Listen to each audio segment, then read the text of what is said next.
मी सध्या माझ्या weight loss जर्नीमध्ये आहे आणि या महिन्यामध्ये 87 किलोपर्यंत पोहोचण्याचं चॅलेंज मी स्वतःला दिलंय.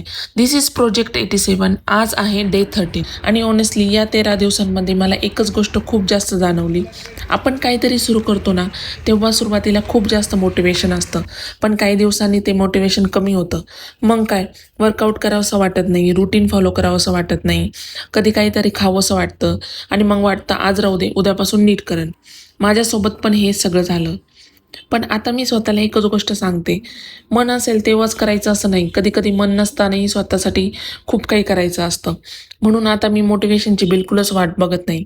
उठायची वेळ झाली की उठायचं, वॉकची वेळ झाली की वॉक करायचा, वर्कआउटचा वेळ झाला की वर्कआउट करायचा आणि जे ठरवलंय ते शक्य तितकं फॉलो करायचं. कारण मला वाटतं आपण स्वतःला दिलेली छोटी छोटी वचनं जेव्हा पाळायला लागतो ना, तेव्हा कॉन्फिडन्स आपोआप वाढतो आणि मला आता एक्झॅक्टली तेच बिल्ड करायचं आहे. माझी बॉडी बदलते की नाही, स्केलवर काय दाखवते, हे सगळं इम्पॉर्टंट आहेच, पण त्याचबरोबर मला स्वतःमध्ये हा विश्वासही हवा आहे की हो, मी ठरवलं तर मी करून दाखवू शकते. आज डे 13 आहे, अजून बराच प्रवास बाकी आहे, पण आता मला फक्त पुढचा दिवस चांगला करायचा आहे. चला तर मग आजचा दिवस कंप्लीट झाला आहे आणि खरं सांगायचं तर मला माझी ही जर्नी आता खूप जास्त आवडायला लागली आहे. उद्या पुन्हा नक्की भेटूया.